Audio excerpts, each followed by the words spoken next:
Сәлем достар, қал жағдайларыңыз қалай? Бүгін біз сіздермен бірге әр үйде жасалатын ең оңай пирогты жасап көретін боламыз. Менің каналыма тіркелмеген болсаңыз, тіркеліп, қоңырауша батырмасын басып кетіңіз. Біздің пирогымызды дайындау үшін мұнда ұн және де үстіне разрыхителімді салып қойдым. Екеуін араластырып, мұнда құмшекер, сүтіміз, майымыз және де жұмыртқа қажет болады. Ең алдымен жұмыртқамыздан бастаймыз. Жұмыртқаларымызды құрғақ ыдысымызға жарып салып аламыз.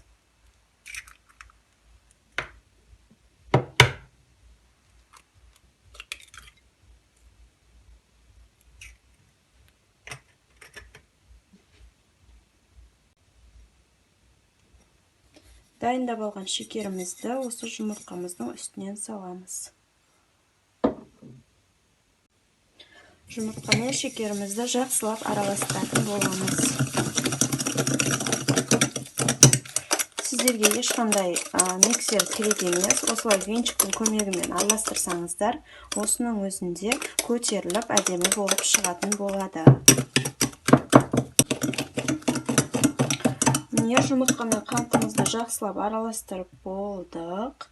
Енді үстінен майымызды және де сүтімізді саламыз.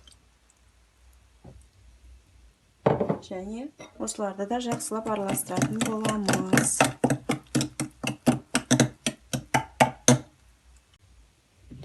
Араласқан массамыздың үстінен жаңа дайындап қойған ұнымыз бен разрыхителімізді екіге бөліп салатын боламын.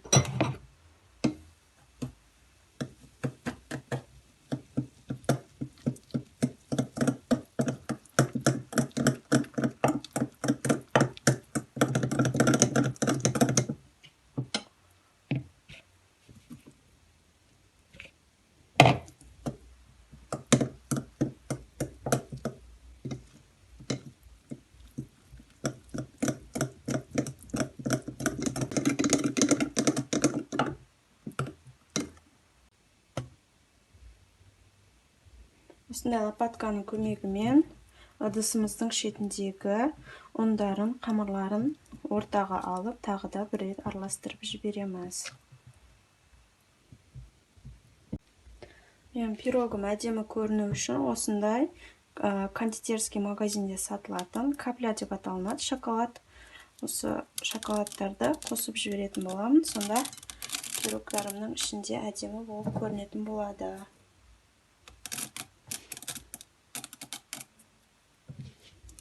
Үстіне кішкене араластырып жіберемін.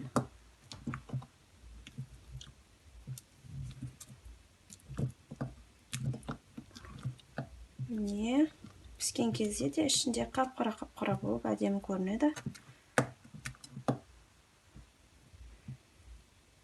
Қарапайым пирог болмай қалады. Сол кезде сіздер бұның орнына кепкен жемістер, мен сияқты шоколад қолдансаңыздар болады, орехтар қолдансаңыздар болады, кәдімгі свежий фруктыларды да салсаңыздар болады. Осындай пергаментті алып, арнайы духовкада пісіруге, заттарды пісіруге арналған пергаментті алып, ішіне осылай мұздап жіберу керек. Енді мұзламасаңыздар да болады, сіздер қалай істегілеріңіз келеді. Және де менде осындай форма. Осы форманың бетіне осы пергаментті жайып шығатын боламын.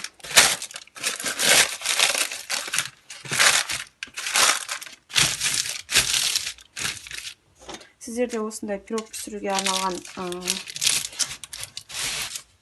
осындай табаны алып қойсаңыздар болады. Өте жақсы, пирог пісіргенге қолайлы, шешкенге де қолайлы пирогты. Дайындап қойған қамырымызды үстінен салатын боламыз.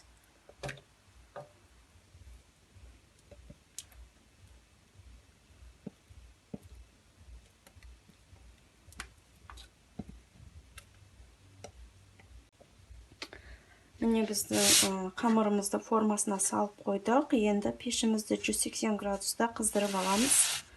Қыздырып болғаннан кейін осы пирогымыздың қамырын салып пісіріп алатын боламыз.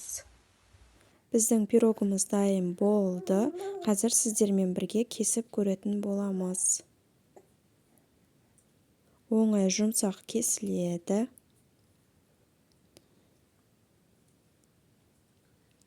Қараңыздар, жаңа салған шоколадтарым еріп, ішінде өте әдемі болып көрінеді. Қарапайым пирог болса да ерекше сән береді. Сіздер де дәл осы рецептпен пирог жасап өз отбасыларыңызды қуантсаңыздар болады.